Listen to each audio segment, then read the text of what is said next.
Hello and welcome to this Autistic Selves video, which will explain who we are and why we started our channel. Our channel is a space for us to talk about what life is like as an autistic person who also has Dissociative Identity Disorder, or DID. We're trying to grow our channel, so we'd really like it if you could subscribe by clicking the button below.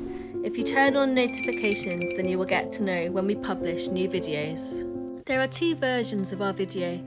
This version contains music and sound effects. We also have a sensory-friendly version in which the music and sound effects have been removed. We will start by defining what autism means to us. We define autism as a social and communication difference and a difference in processing. We see the world differently. We find change difficult. Even small changes really upset us.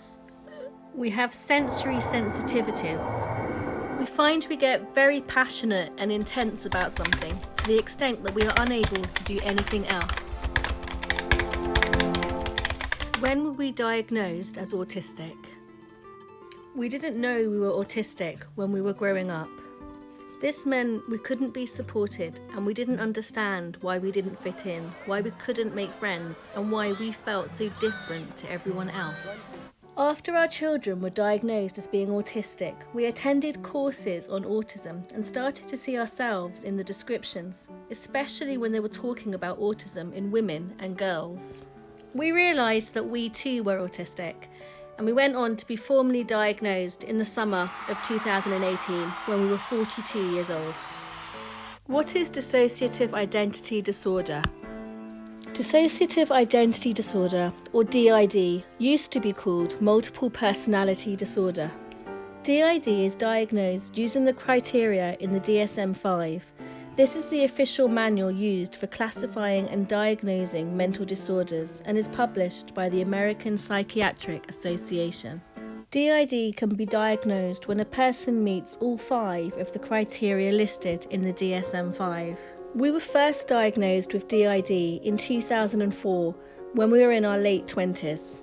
We are going to quote the 5 criteria directly from the DSM-5 and then discuss examples from our assessment report to show why we were diagnosed with DID. The first criteria for DID is that there should be 2 or more distinct identities or personality states present, each with their own relatively enduring pattern of perceiving, relating to, and thinking about the environment and self.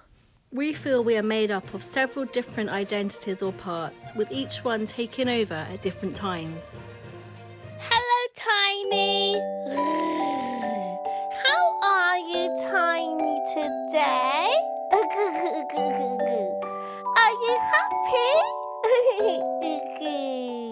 We also experience identity confusion. We are often confused about who we are and are aware of other identities within us but don't always know exactly who they are. The second criteria in the DSM-5 is that amnesia must occur. This is defined as gaps in the recall of everyday events, important personal information and/or traumatic events. An example from our report of us having amnesia was us not remembering we are cooking and forgetting to turn the oven off. This would usually be because we had switched into a different persona and the new persona had no memory of what we were doing. Once again, L1 to dispatch ambulance to the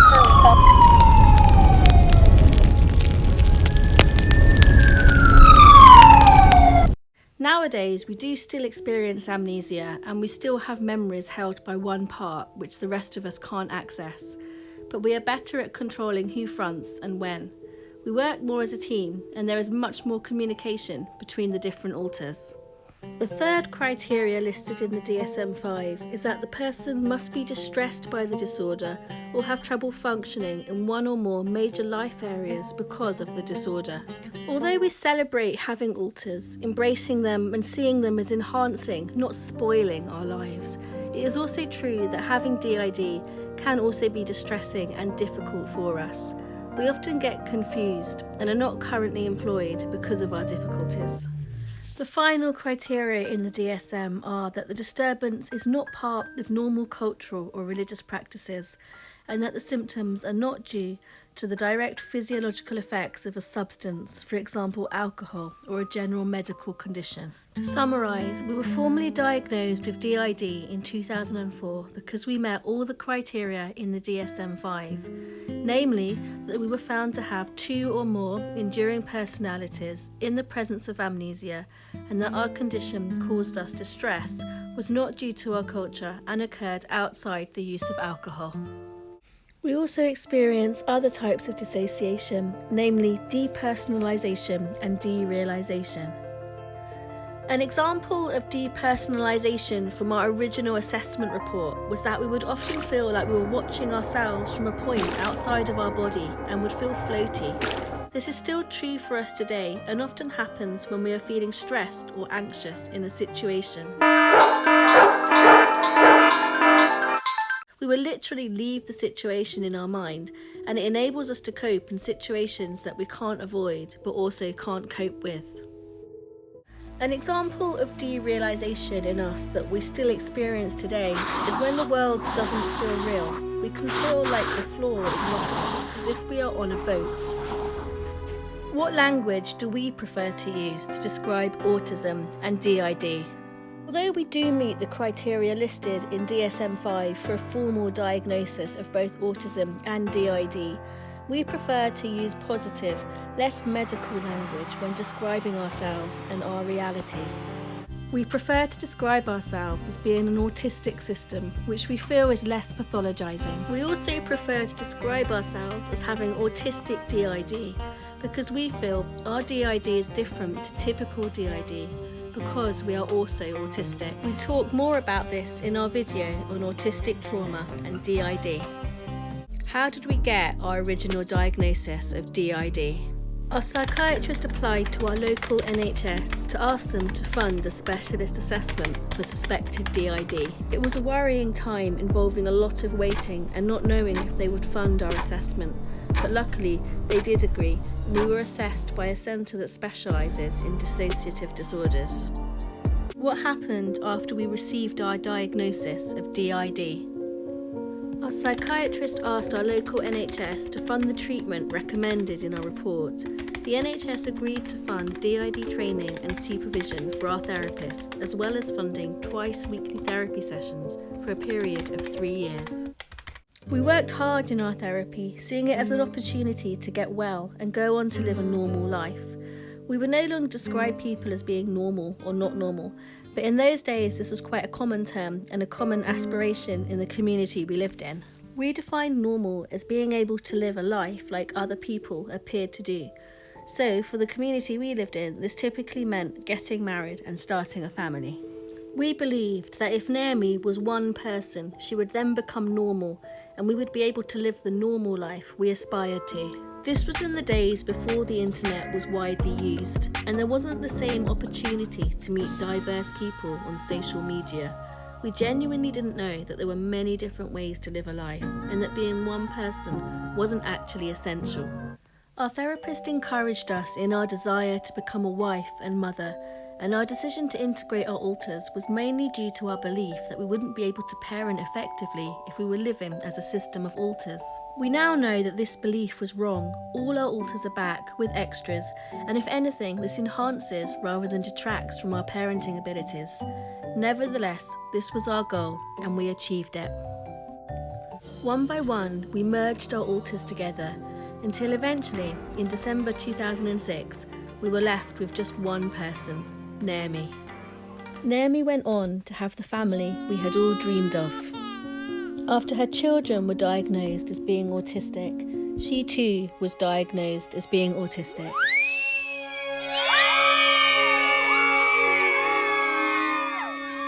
Shortly after this, alters began to re-emerge. At first, Naomi was terrified. She wasn't sure if she had DID, autism, or both autism and DID. In 2020, the NHS arranged for us to be reassessed, and it was concluded that we have both autism and DID. Some people might think that we wouldn't be able to live a full and meaningful life because we are autistic and have DID. So, what is our life like? We have been married for 15 years and we have 2 children, both are autistic. We also have 2 cats. We don't work because of the challenges that come with being both autistic and DID, but we find making videos brings all of us together and is something we can all cope with.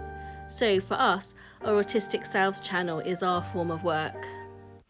Why did we start our Autistic Selves channel? Our inspiration came from feeling misunderstood by the world and wanting the people around us to know about autism and DID. We wanted a space to explore what it means to be both autistic and DID. And our videos are intended for other people who are autistic or DID or both autistic and DID. They are also meant for their families, carers and professionals who work with them. We hope our videos will be helpful and of interest to anyone. We find our own children enjoy them and they are a great way for us to explain to our children about the many different alters that share our body. We are sometimes asked if our videos can be used for training purposes. The answer is usually yes. People are welcome to use our resources in their training and we are always so happy and excited to hear that people have found our videos helpful. We just ask that people let us know when they are using our work and also consider making a donation to us via our Ko-fi page so that we can continue making more videos. Our first ever video was actually made for an NHS conference looking at mental health and autism. They wanted us to open the conference by talking about our lived experience. We didn't feel able to speak live and so made a video instead. We found this way of communicating with the world really helpful for us, as we can say what we want to say without the anxiety and communication difficulties we encounter when trying to talk to people in person. We have a story to tell, and making films works well for us as an alternative way of communicating with people. So what videos have we made so far? So far, we have made videos introducing the alters in our system, we have explored how we experience emotions, and we have made a video about parenting and whether it is possible for a person who is both autistic and DID to be a good parent. We have discussed meltdowns, shutdowns and burnout, and we have made a video explaining how our system works and the detail of how we are organised inside. Who makes the videos on our channel? Producing our Autistic Selves content involves all of us, but we do also have a creative team of alters that come together to make content. The members of the team are Fiona, Ariella, Julie, Winifred and Naomi. Producing our Autistic Selves content helps all of us feel regulated, fulfilled and calm. It helps us to get to know each other better and reduces tension and conflict between us. Are we autism or DID professionals? No, we are not autism or DID professionals. We only ever speak from the perspective of our own lived experience, which is unique to us. Although we have a psychology degree and we are also a trained speech and language therapist, our channel is not a professional one. We cannot speak for other autistic people or other people with DID or other people who are both autistic and DID. We are familiar with autism and DID research and current thinking, but our channel is not intended to be academic. We are not able to support or advise others, although we love to hear from people telling us that our videos have helped them or that they relate to what we say, but we cannot provide formal advice or support. Is our favourite way of communicating with the world through making videos, or do we also like to communicate in other ways? We really enjoy making videos, but we would also like to communicate using the written word. We write books about our experiences and would love to one day find an agent to represent us and become a published author. So far, we have completed one book which is called An Interview with Ourselves, Getting to Know the People Inside Me. In the book, we take various topics relevant to autism and consider them from the perspective of the different alters in our system. The book was a way for Naomi to get to know the alters living inside her, and writing it was a useful way for us to open up communication between all of us. We are currently working on an autobiography which is exploring our life, how we got to the point we are at now, and what our hopes are for the future. We hope to publish our books one day so that others can understand our experiences in a greater depth than can be achieved in a short video. How can people support our work? Please subscribe to our Autistic Selves YouTube channel and follow us on our other social media sites.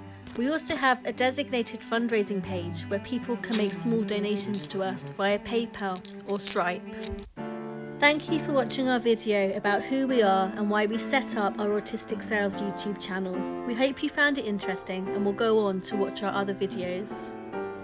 If you have any questions or suggestions for future videos, please post them below and we will do our best to answer them. Thank you for your support from Naomi, Fiona and everyone at Autistic Selves.